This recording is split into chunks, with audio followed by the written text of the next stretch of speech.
Welcome to our channel. Today we how to connect EPS files to Photoshop for brand print prep, detailed guide step by step clearly. First, open Adobe Photoshop on your computer. Go to the File menu in the top left corner. Select Open from the drop-down menu. In the dialog box, navigate to the directory where your EPS file is saved. Click on the EPS file you wish to open.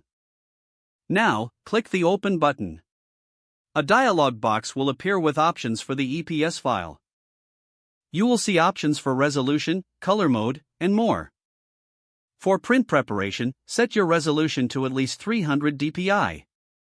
Choose the appropriate color mode based on your print needs. CMYK is typically preferred for print projects. Once you've selected your options, click OK. Photoshop will then open the EPS file as a raster image. Check the quality of the image to ensure it meets your print standards.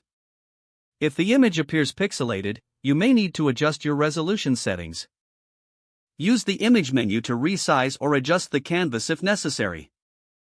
Now that your EPS file is in Photoshop, you can edit it as needed. Utilize the various tools for text, layers, and color adjustments. After completing your edits, save the file in a suitable format. Go to the File menu again and select Save As.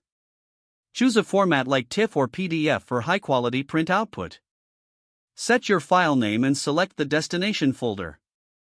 Finally, click Save to store your edited file. Your EPS file is now ready for brand print preparation.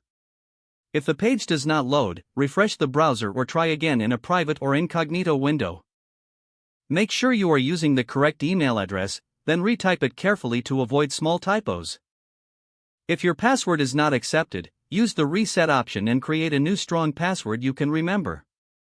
Check your spam folder for verification or security emails, then complete any requested confirmation steps. Enable two-factor authentication if available to improve account security and reduce unauthorized access risk. After signing in, review your profile details so your contact information and settings are accurate and current. Don't forget to like this video and subscribe to our channel for more step-by-step tech guides.